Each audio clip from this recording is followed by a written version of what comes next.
All right, buckle up for another deep dive. This time, we're going behind the scenes in Hollywood. We've got a whole bunch of YouTube interviews, discussions, all about the industry.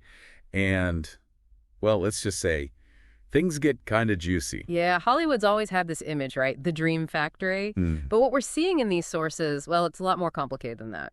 We're talking about allegations of, hidden agendas, power struggles. Some pretty dark stuff, actually. So let's just jump right into it then. The Baldwin brothers, Daniel and Stephen, everyone knows them for their acting, sure.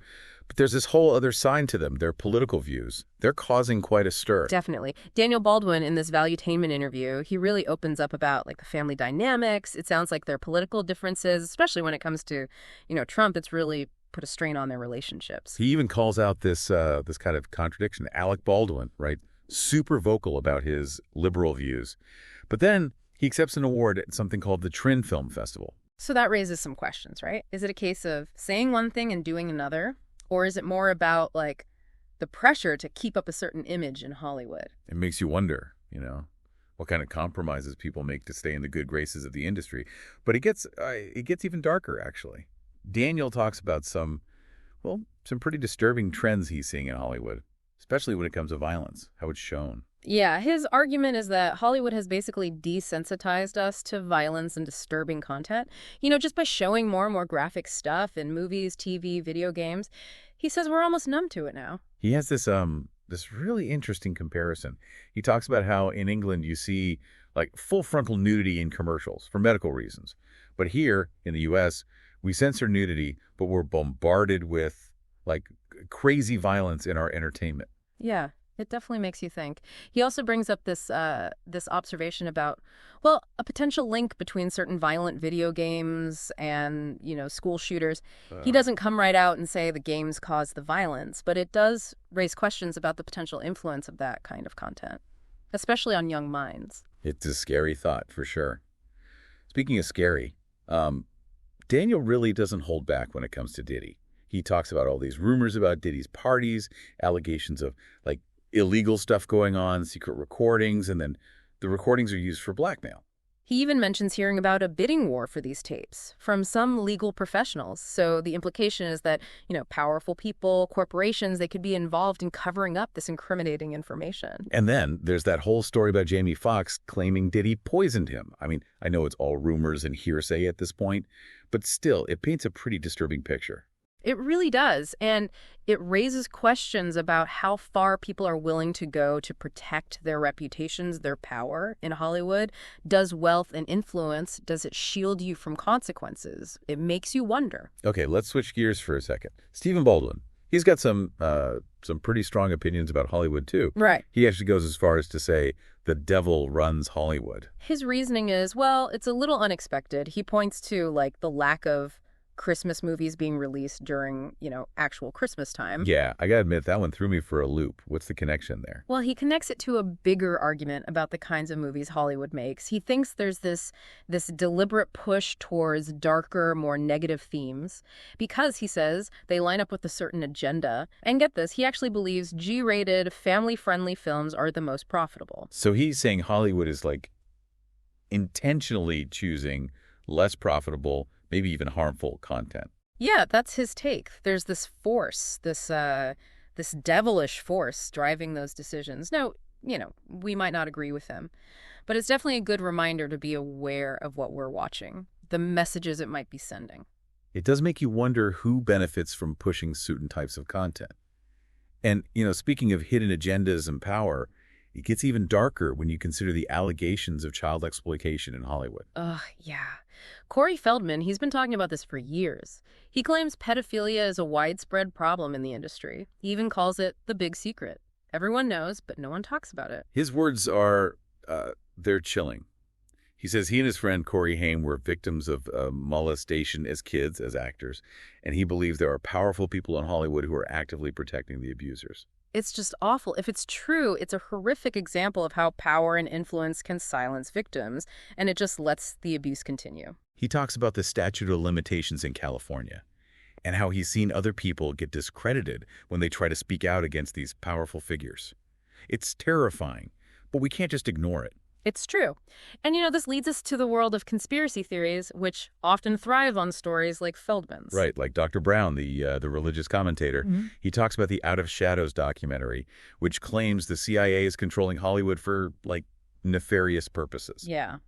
Now, Dr. Brown, he doesn't necessarily buy into that specific theory, but he does believe there's this spiritual battle playing out, good versus evil, in the media we consume, no matter who's really in control. So the big question is, who is pulling the strings in Hollywood? Is it individuals, corporations, something else entirely? That's a million-dollar question, right? I mean, we've seen a shift from the days of those powerful moguls like Harvey Weinstein to the rise of these giant corporations, Disney, Amazon, Netflix. They're calling a lot of the shots now. So is it really that simple? Big business runs Hollywood. I don't think it's ever that simple. Those corporations, yeah, they have tons of power. But there are different opinions on how that power is used, who benefits. Stephen Baldwin, for example. Yeah. He thinks the most profitable ventures, they're the ones calling the shots. Which, based on what he said earlier, that would mean G-rated, family-friendly content should be everywhere. But that's not what we're seeing, is it? So if it's not just about money, what else is going on? Well, Cool Hand Crypto, he's a commentator who focuses on, the business side of Hollywood. He's worried about the growing influence of, the business-minded folks, people with MBAs, He thinks they're taking over from people who actually have a passion for film. So is Hollywood losing its soul? The art is getting crushed by, spreadsheets and boardroom deals? Is that what's pushing the industry in a certain direction? Yes. More than just profits? It's a valid concern, definitely. The balance between art and commerce, it's always been tricky. And it feels like things might be tipping. But before we jump to conclusions, maybe we should look at some other viewpoints. Dig a little deeper into the history of power in Hollywood. It's interesting, right? When we talk about, who runs Hollywood, we always think about the big names, the studios, the corporations.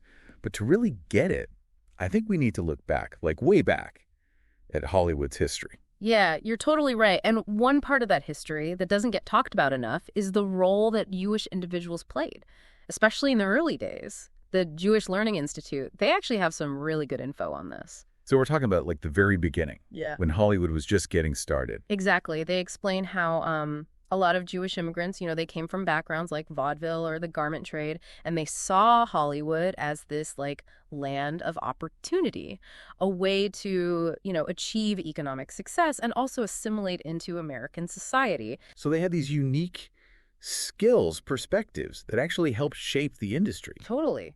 They were great at salesmanship, marketing, really understanding what audiences wanted, which, you need that in show business. And at the time, the upper class, they kind of looked down on movies, thought it was lowbrow entertainment. So that actually created this opening for these Jewish entrepreneurs to really thrive. It's funny how sometimes being underestimated can work to your advantage. For sure. And they took advantage of it. They became pioneers in this brand new field. But there's also this more complicated side to it. Their desire to be accepted in American society. You're talking about how a lot of them downplayed their Jewish identity in their productions. Exactly. The source points out that, many of these early filmmakers, they just wanted to fit in, to be seen as American. And that often meant, not emphasizing their Jewish heritage in the stories they told. It makes you think, right, the cost of acceptance, of success. It makes you wonder how their experiences, their background, culturally, how that maybe influenced the stories they chose, even if their Jewish identity wasn't, explicitly there on screen. That's a great point. And it leads to this other question that always gets people fired up. What about Jewish influence in Hollywood today? There are a lot of, let's say, theories floating around online about that. There are. And the Unpacked channel, they address it head on. They say, flat out, the idea that Jews control Hollywood, it's just not true anymore. Not in today's world. Okay, so if it's not a group of individuals, who really holds the power in Hollywood? It's the mega corporations. Comcast, Sony, Disney, all those guys. They own the studios. They control how movies are released. They decide what gets made in the first place. Those companies are huge. They're everywhere in the entertainment industry. Exactly. And they might not represent one specific religious or ethnic group. But it's interesting to think about how maybe the values, the types of stories that those early Jewish filmmakers established, if they still have an influence today. The Unpacked channel, they talk about how those early films, they often focus on things like family, community, hard work, standing up for what's right. Do those values, do they come from, like, the Jewish American experience? It's possible, right? They say those early filmmakers, they blended American and Jewish values. They made stories that, like, connected with a lot of people. And those themes, you still see them a lot in Hollywood today, even though the industry itself is, like, completely different. So the idea that one group runs Hollywood, maybe that's too simple. But it is clear that Jewish individuals, they had a huge impact, a lasting impact on the stories we see, both in the past and now. 100%. It's complicated, it's nuanced, it's a history that deserves to be, acknowledged and understood. Speaking of complicated and maybe a little unsettling, let's talk about Jim Breuer. He has a very different perspective, let's say. He talks about a much darker side to Hollywood. His interview with Theo Von, it's really eye-opening. He describes Hollywood as like a mafia. Powerful people use their influence to silence victims, protect themselves. He does not sugarcoat it. He tells this story, and it's a little chilling. He was warned by some black producers about the dark underbelly of Hollywood. They told him about this disturbing behavior they saw among some big names, including this incident that involved, what's called chicken hawking, basically exploiting young men. Oof, that's a horrible thought. And Breuer says that the celebrity involved, he was later busted for that exact behavior. Yeah, it definitely makes his claims about, the culture of secrecy and protection in Hollywood, it makes it more believable. He talks about how lawyers, fixers, he calls them mobsters, they come in and make problems go away. Hush money, legal tricks. It's scary to think about, right? Yeah. If you have enough power and connections, are you untouchable? It's a theme that comes up a lot in these sources, the idea that the glitz and glamour, it hides this much darker reality. Breuer also talks about the vanity, the ego that's everywhere in Hollywood. This constant chase for fame and success, how it can lead people down some pretty dark paths. He says he feels like he's constantly being sold something that the industry is built on, like superficiality and manipulation. It's a good reminder that the allure of Hollywood, it can be blinding. And the price of fame, it can be really high. Not everyone who goes there, comes out okay. We've talked a lot about the negative stuff, but is there anything positive happening? Are there people trying to, make a difference, push back against these bad trends? Well, it's not all bad. There are definitely some glimmers of hope. Even though a lot of the sources focus on the negative, you can see individuals who are trying to use their platform for good. Stephen Baldwin, for example. Yeah. He seems really passionate about making content that, promotes good values. He keeps talking about wholesome, family-friendly films. Yeah, he really wants to make films that have meaning. About life, family, doing the right thing. He even talks about building a legacy of, feel-good movies, like the John Hughes kind of vibe. It's kind of a contrast to what he said earlier about the devil running Hollywood. It seems like he's trying to fight back against that darkness from within the system. He even says that Hollywood is missing out on a huge opportunity by not making more G-rated films. He thinks those films, they're not only the most profitable, but also the ones that audiences, deep down, really want. That's a bold statement. Is there anything to back that up? Well, you can't deny that family-friendly movies, they can be super successful. Look at Disney animated movies. They're huge. And there are tons of live-action films, Yeah. heartwarming stories that people of all ages still love. For sure. So yeah, the cynicism, the negativity, that might get the headlines. But there's definitely still an audience for stories that, lift you up and inspire you. And it's not just Stephen Baldwin. Tyler Perry, George Lucas.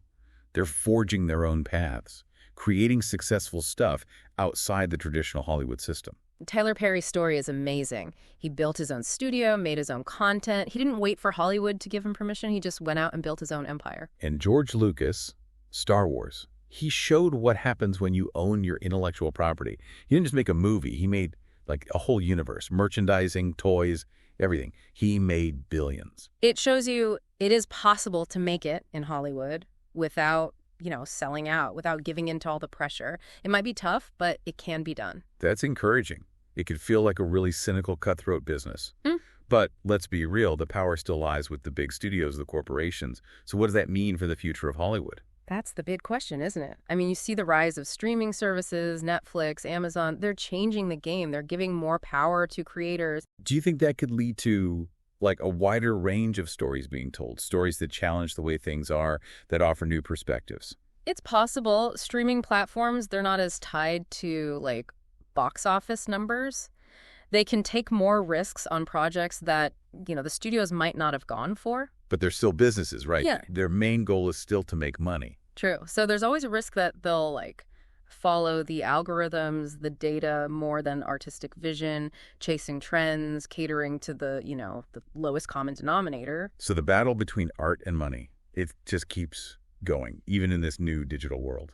And it'll be interesting to see how creators navigate it. Will they embrace the opportunities, or will they just become like cogs in this giant machine? We'll have to see. One thing's for sure, Hollywood is always changing. It's unpredictable. And as we've seen, the forces that shape it, they're complicated. They often contradict each other. It's glamour and grit, dreams and disillusionment, all mixed together. We've got one more part to go in this deep dive. We're going to look at Hollywood's role in shaping how the public sees things, especially when it comes to sensitive topics, like the portrayal of Israel. Stick with us. We've been talking about the behind-the-scenes stuff in Hollywood, the power, the scandals, the money. But what about, the bigger picture? Right. Hollywood's impact on, on the world, how it shapes how we see things. That's a huge question. Hollywood, it doesn't exist in isolation. The stories it tells, the images, they have an effect, right, on how we see the world, especially these complicated global issues. And one of the most controversial areas where you see this, it's the portrayal of Israel. We found this report from TRT World, and it really digs into this, how Hollywood might be shaping public opinion about Israel, intentionally or not. Yeah, the report, it's definitely critical. It suggests that Hollywood has always leaned towards a pro-Israel narrative, and often it kind of ignores or even distorts Palestinian viewpoints. They talk about that movie Exodus from 1960s, right? Right, Exodus is a big one in these discussions. The report says the film, it romanticizes the founding of Israel, but it doesn't really deal with the Palestinians who were displaced during that time. It's like they're telling one side of the story and leaving out the other. It's a good reminder that even with historical movies, you got to remember, there's always more than one side to every story. What other examples do they give in the report? They talk about how there's been this trend of showing Arabs and Muslims as the bad guys, the terrorists, in a lot of Hollywood movies. Now, obviously, this is a generalization. There are exceptions. But the report's point is these portrayals, they feed into these harmful stereotypes. Yeah, it's we have to be smart about what we watch, question what we're being shown, and try to find different perspectives, not just take everything at face value. Totally. The report also talks about specific people behind the scenes, like Haim Saban. He's a big-time entertainment guy, and he's known for promoting pro-Israel views. So it's a reminder that the beliefs, the agendas of powerful people, they can affect which stories get told and how. It's like this tangled web, so many layers of influence. Everyone's got an agenda. It's definitely complicated. And when it comes to things like the Israeli-Palestinian conflict, there are no easy answers, no good guys and bad guys. The important thing is that we think about these things carefully, critically, and try to see things from different sides. This deep dive, it's taken us to some interesting places. Some of it's been pretty dark, to be honest. We talked about hidden agendas, power struggles, even exploitation, corporations, individuals, the whole history of Jewish involvement in the industry. It's a lot. It is. And as we wrap this up, it's good to think about, what did we learn? Is Hollywood a force for good, or is it causing harm? Can you enjoy the movies, the shows, and still be critical of how it all works, the messages they're sending? Those are tough questions. I don't think there's one answer that fits everyone. It's something each of us has to figure out for ourselves, As we watch movies, as we interact with all this stuff that Hollywood puts out. Exactly. This deep dive, it's just the beginning. It's up to each person to keep exploring these issues. Find different voices, different points of view, and then decide for yourself what you think. So next time you're watching something, a movie, whatever, remember there's a whole lot going on behind the scenes. Think about who made it, why, and what they're trying to tell you. Stay curious, stay critical, and don't just accept the story you're given. That's how you navigate this crazy, ever-changing world of Hollywood. Thanks for joining us on this deep dive into Hollywood. We hope it gave you some things to think about. And maybe inspired you to look a little deeper next time you watch a movie or a show.